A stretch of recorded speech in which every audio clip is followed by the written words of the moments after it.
About me indeed, and I'd say it hasn't improved. But let's find out from Frank Otre, who is Systems Control Manager at Gridco, why it seems as though no particular schedule is being followed as power is rationed. Frank? Yes. You're welcome to the program. Have you got an answer to that? Thank you very much. Now, why does it seem as though no particular schedule is being followed as power has been rationed? Community, there is a schedule which was published, I believe, sometime late last year by ECG in the dailies, which is what is supposed to be being followed to roll out the load shedding exercise. Probably from time to time, there comes a few times when, probably due to unexpected failures on some of the existing generation, some of that is due to the erraticity of the gas supply from Nigeria. And then sometimes some mandatory shutdowns on some of the generators for routine inspection. But what has changed since late last year? Because I remember quite well that we were told that particular timetable was up to the end of December 2014, and we're well into January 2015. It's even worse of what has changed. Well, what has changed is that demand is growing. Load is continually going up. The demand the peak demand as at mid last year was hovering around 1,980. But now the demand that is on the system has grown to somewhere in the zone of 2,100. So demand keeps growing, and as demand grows, you need more generation to meet up. So between December and January, what's been our deficit increase? The deficit is not a static figure. It changes from time to time. But you can give us an idea. I can say from early January to now, we've been shedding somewhere in the zone of up to 500. Right now, today, we are shedding 350.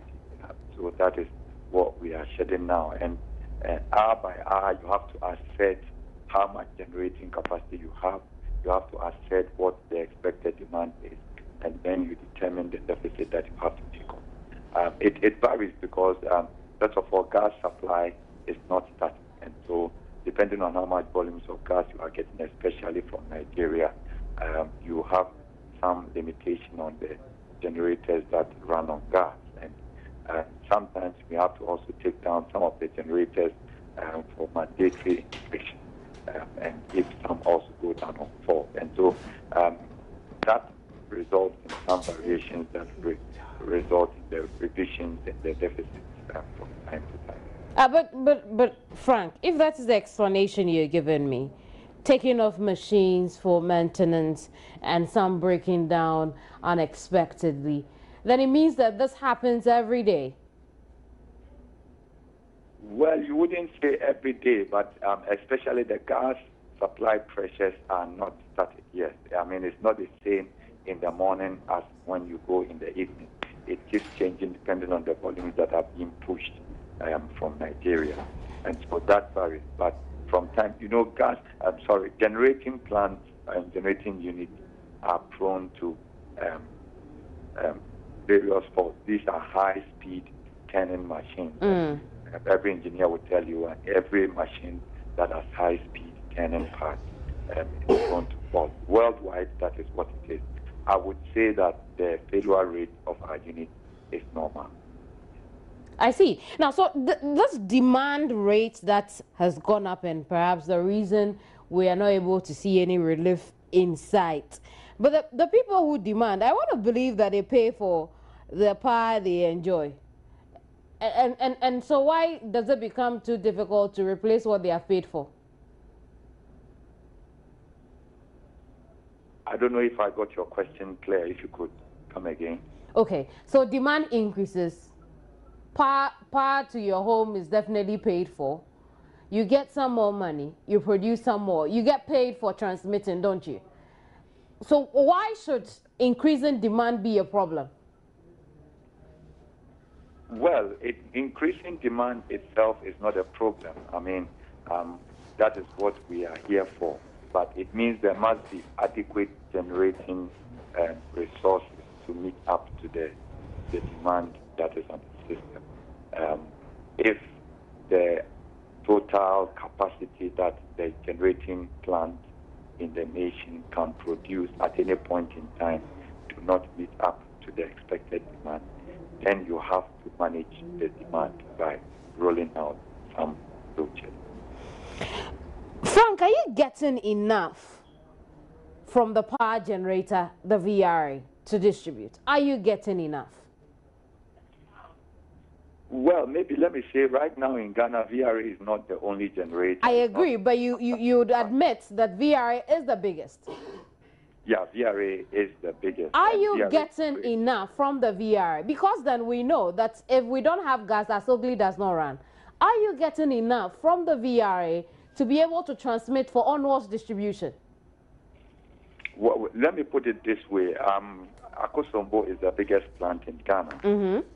And we have 6 hydro turbines over there. Because we have had this challenge of load shedding, we have done a lot on the hydros over the period. And so the water level has come to a region where we now have to manage the use until the next catchment season. So in Akosombo right now, we have 4 out of 6 healthy units which are running, just because we need to manage the use of water. So that is one of the instances you can cite to say that, yeah, where we could have run 6 units, that would have generated more for dispatch to the nation, and we have had to manage it. Yeah. Some of the thermal plants in Tema especially, which fire on gas, are firing but at reduced output because the volumes of gas that we are getting from Nigeria are not up to the quantities that you would need to generate up to there. As a transmitter, which do you think is the problem? The power generator or the distributor? Well, the cause of the current load shedding is a supply deficit. And so you would put it to the supply side that we don't have adequate generation to measure up to the expected demand. But that's also compounded by the fuel supply problems that we are getting. From time to time, yeah, there also would be some problems in the distribution itself, which may come to compound the already load shedding that is going on. For instance, if you have people talking about staying out of supply for 3 days continuous or more, there must be some other outage that is compounding probably the load shedding, and that's what's leading to that. But Frank, you paint a very murky future for the whole power sector here, because then it doesn't look like there's an end in sight soon for the load shedding situation we have here in Ghana. I wouldn't say so. Really, a lot of work is ongoing in the background. It takes time to build a generating plant, and in the process of building, the consumer doesn't see the impact of the efforts you are making. It's when you have finished the installation, you have commissioned it, and it's in operation, then the consumer will see the impact. Right now, as we are speaking, if you go to Takoradi, TICO has been working from sometime last year to install an additional steam turbine unit to their already existing gas turbine unit, and work on that is at a very advanced stage. And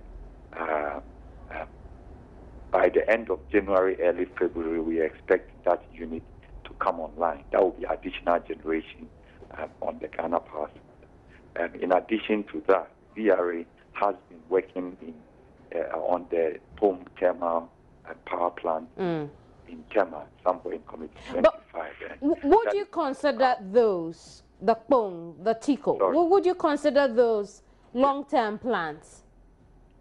Well, in as much as we expect them by the end of the first quarter, they have moved out of long-term.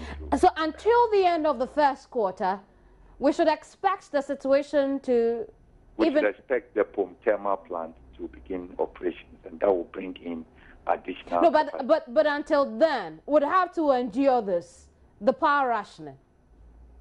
I would say, yes, we would have some levels of rationing here and there, and as all of them may not mature the same day, we are expecting the TICO unit to come ending January, early February. That would come to bring some relief, but there would probably still be some load shedding, even though we get some relief. And then going on to end of first quarter, if we have VRA plant coming in, that would also bring in some relief so that it will be tipping down the deficit somehow. We're also expecting the government through the Ministry of Power has been working on deploying emergency power plants, and that hopefully should also come in sometime within the year, and that would also come to help to address this. So I would say if all these plans fall in place as efforts are being made, then we should be able to wrap up this project. If TICO came on end of January into February, if TICO came alive end of January to February, right, would it mean an end to the power rationing here in Ghana? That it's going to bring in 100 megawatts. That would not end it all, because the deficit is a little bigger than that. But is the 100 megawatts installed capacity? Sorry. Is it the installed capacity or the generating capacity? The 100 megawatts. Yes, it's expected to be able to churn out 100 megawatts. I think the installed capacity is 110. So the firm capacity you expect to be able to get from it, you should be able to get 100. There may be times you may even get a little over 100 from it if all goes well. But it's the commissioning that will determine all this. But as a transmitter, how much would you need for optimum production or productivity? The demand in Ghana now is lingering around 2,100, and it will keep growing. So we need to have in excess of that to be able to meet all the demand. Do you see a possibility of that? I am confident that if all these plants come online, that is going to be more than 450 megawatts if all these plants fall in place, and that should help us to wrap it up. But we have a demand of over 2,100, like you say. And if demand keeps growing, and all we get from the many projects you have outlined is 450, how does that help? It's going to be more. A lot of them are still being worked on, and so you can't. But if all fall in place, we could be getting more than 450. Yeah. As a transmitter, what is your biggest challenge that is making it difficult for us to have optimum supply when it comes to power generation here in the country? Well, I would put it in two ways. First of all, we need to continue to build because demand would keep growing. Every new facility that comes online is going to be an additional demand for electricity. And so we have to keep on building generating facilities as we go on, and probably build at a faster rate than the demand grows so that we don't end up again in such a deficit. I would also say that a lot of some of the demand that we serve is also due to not very efficient appliances that we buy. I'm talking about some equipment like air conditioners and fridges that are not most efficient. And so I would say that we must all as Ghanaians endeavor to buy more energy efficient appliances as we build our facilities, so that we would manage demand and help ourselves. Yeah, that is probably what I see, Frank. We'll leave our conversation here for now. Thank you very much. Frank Ottery is Systems Control Manager at Gridco. We've been finding out when we should expect an end in sight for the power rationing here in Ghana. Obviously, we'll probably have to wait till the end of the first quarter to be able to experience any reliefs as far as power supply in Ghana is concerned. Let me know what you think about any of the conversations we have had, especially that which has to do with power rationing. You can share your experiences with us. Join us on TV, facebook.com. Kemini Nyamani Amano on Facebook as well. I tweet at Kemini or at Joy News on TV. I'll share your thoughts, definitely. Don't go away.